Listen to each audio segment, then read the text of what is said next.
I'm looking at lattes being around literally $6 or $7 right now. Sorry. I'm not even kidding when I say it. I'm not.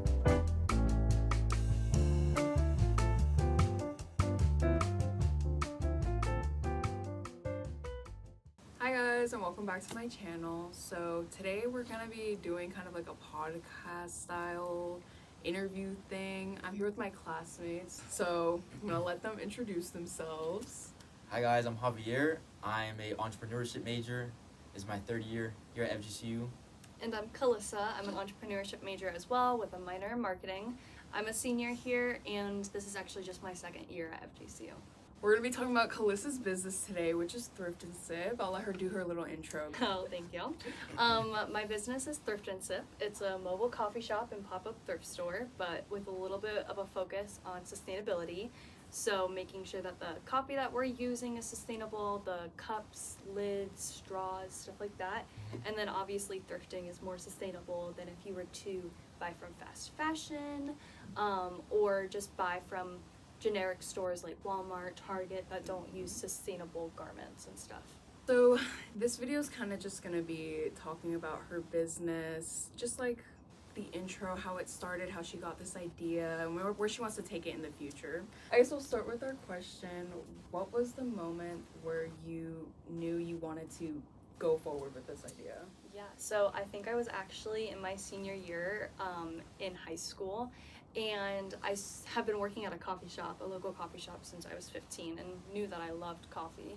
But then my grandmother and we went thrifting, once I got a little bit more of an adult money, and my parents expected me to pay for more of my own things. I realized how expensive clothing was, and wanted to start thrifting like my grandmother was. So I sort of realized how much I loved the two, and was like, what if we just combined my two passions? And Thrift Sip was born. Yeah, and it's not a bad idea. I mean, I feel like a lot of people already do the thing where they get a coffee and then they go out to thrift, so you're just making it easier. Exactly. All about accessibility almost. Mm-hmm. Yeah. Now I have a question to ask you. Right. So, Thrift and Sip, are we thinking more of a coffee shop with a thrift store aspect? Are we thinking more of a thrift store with a coffee shop inside of it? Yeah. It's kind of, I feel like it'll be hard to balance. Right. 50-50 completely. Yeah. You kind of have to pick one. So right now it's going to be a mobile concept. So I'm going to be driving my Kia Forte around Florida, going to college campuses, farmers markets, and events and stuff. But the end goal is to have a brick and mortar store that's more like a donation center that accepts clothing, accessories, maybe some furniture items, and then is also a coffee shop as well.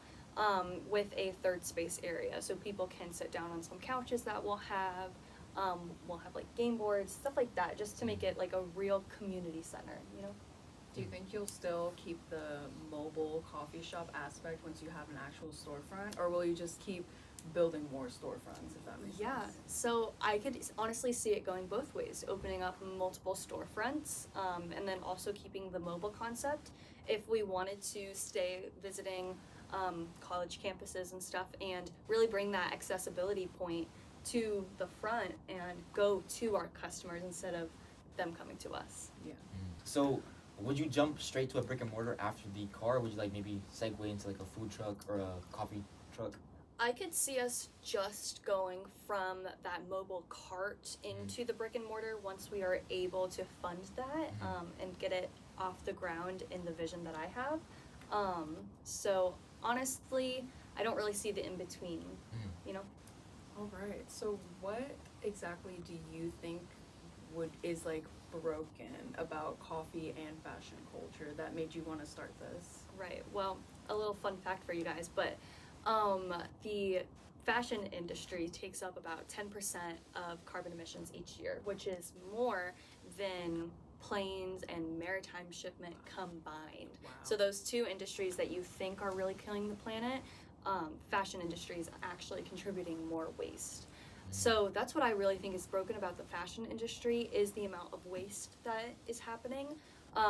The uplifting of fast fashion in our culture has been really apparent the past couple of years. Yeah, especially with like TikTok Shop. Exactly. So TikTok Shop, big Shein hauls, stuff like that are really dangerous for the environment. And then not only that, but a lot of thrift stores and stuff are very chaotic, not super organized. So by having something a little bit more curated for customers to just go to, I think it's a little bit easier. And then not to mention coffee, but coffee shops, smaller local coffee shops don't quite have the same local like outreach. Impact. Right, and the sustainable lens that they have. And then obviously we have our bigger chains like Dunkin' Donuts and Starbucks that don't use sustainable practices when it comes to their coffee or their packaging and stuff. So yeah, that's sort of what's broken. No, you're doing good. Like I'm like, oh my god, your pitch. It's gonna be so good. Thank you. Yes, the pitch is coming up. I'm excited. So I have a question for you. Right. Let's say I am a broke college student, right? Me too. You know, I have $5. Okay. And I see Thrift and Sip, you know, scrolling through TikTok. I want to go check it out. What can I expect as a customer with $5? Right. So for $5, I'd honestly see more of our clothing or accessories section sort of popping out for you. There's gonna be a lot of options for like t-shirts and then like accessories like jewelry or belts, stuff like that are going to be at a more accessible price point like $5. I'm also trying to keep our coffee to a minimum, our coffee prices at a minimum. So for about $5 you could get like a smaller tea or a matcha or something like that. I could definitely see that. And then also I'm trying to get a little bit more of a male audience too. So I'll be having a men's section in Thrift and Sip as well. Sounds great. Sounds like a nice way to spend $5. So $5 would get you like accessories and belts and stuff. So what is like the most amount of money you would say you would see a customer like spending? Right. Like they're leaving Thrift and Sip with a whole haul and they got a coffee too. Yeah. So I think the confusion that Thrift and Sip gets a lot is this idea behind vintage versus thrifted items. A lot of vintage stores you'll walk in and see very high prices for t-shirts, jeans, stuff like that, but I'm sort of going right in the middle of this curated idea. So while you may see a regular t-shirt in the thrift store for about $2.99, we're trying to take that stuff and bring it here and still be able to turn a profit. So we'd probably sell it for what, like $4 or something? Yeah. So it depends on how much stuff you buy. I'm looking at lattes being around literally $6 or $7 right now. Sorry. I'm not even kidding when I say it. I'm not even kidding when I say it. I can hold back. I'm not even kidding when I say it's genuinely like $6 or $7 with the syrups, milk, sustainable packaging, stuff like that. And so with a combined haul, a customer could be spending around $15 to $20, walk away with a few good t-shirts, shorts, and a delicious beverage. Yeah, and that's still cheaper than anything they're getting at like Target or Zara or Exactly. something. They could get one shirt, not even for just that. Yeah. Did you guys know that Zara is actually fast fashion too? Yeah. That Yeah. a lot, they just disguise it so well, and then their price points are still pretty high, but Zara contributes a lot to the fast fashion industry. Yeah, there's like a bunch of people on like TikTok and stuff who will go into Zara and be like, this is how you can tell it's fast fashion from like the stitching or the quality, or like they'll check the tags and be like, it's like actually 100% polyester, and yet they're selling it for $50. It's insane. So it's a lot of that. It's a lot of that. Could fast fashion not be turned into the like thrifted items, or? Yeah, so I mean, I go out thrifting and I see tons of H&M, Shein. I see quite a few Zara items, and while I'll rejoice at any person recycling their fast fashion items, because all in all, it's going to go to somebody who needs that clothing item. It's just the fabric that it's made out of is actually damaging to the environment, and not only that, but the practice. The ethical practice of fast fashion isn't something that's amazing. But thrifting a fast fashion item is definitely better than going directly from the source, stuff like that. How would you say you make sustainable choices the easiest choices in your life? I honestly try to prioritize it by supporting smaller businesses that use more sustainable practices. It just kind of makes you feel like you're doing something for Yeah. the world. No, I get what you mean. You know, you It makes kind you of feel feel a little better about yourself. Like, So not only that, but also with clothing too, like using more sustainable clothing practices by going to thrift stores and stuff. That's just how I introduce it in my own lifestyle choices. So Thrift and Sip right now is just a concept, right? Yes, it's a startup concept. But let's say for 5 years from now, Mhm. where do you want to be with Thrift and Sip? What does it look like? Yeah, so we'll be at markets for the past couple of years at that point, turning profit and stuff and being able to save.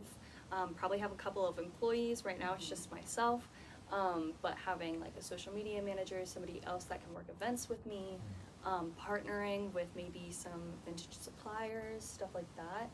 And then probably getting ready to look at opening up a brick and mortar. do you think you'll have one by now? By that point, like 5 years? That would be 'Cause I amazing. think that is possible. Yeah, I think it's possible, depending on the reaction that I get from people, and the turnout that we're able to get at the markets that we go to. I think it'll be good though. Yeah, I'm really excited about it. Like, people love thrifting, and I feel like you will pick good pieces that are not only still in style, but also they're kind of like timeless almost. Yeah. Like you could wear anytime, Right. any day. I mean, it is Florida, so like sweaters are like a little. I love sweaters though, so it's okay. I'll I wear know, them I year love round. it too. It's fine. So I think we're gonna leave it at that question. I think that was a really good question to end it off at anyway. I do wanna promote these people. I'm gonna leave their socials like in the description and like all the way at the end so that you have a clear image of like what their username is so that you don't have like any distractions or whatever. Thank you guys so much for coming onto my Yes. channel Thank and you. This was so much joining fun. us- or me joining me, I guess. Joining us, just like my best friends. Yes, us as a group, you know. I hope you guys got something out of this talk. Yeah, Thank this you. was so fun. Yeah, it was It was fun. great. Yeah, and I can't wait to see how Thrift and Sip looks in 5 years. It's already Yes. going great, so. Yes, thank you so much. This was great. This is so We'll catch you funny. guys later. All right, I'll catch you guys later. Yo, cue the outro music. Yo. Let's go.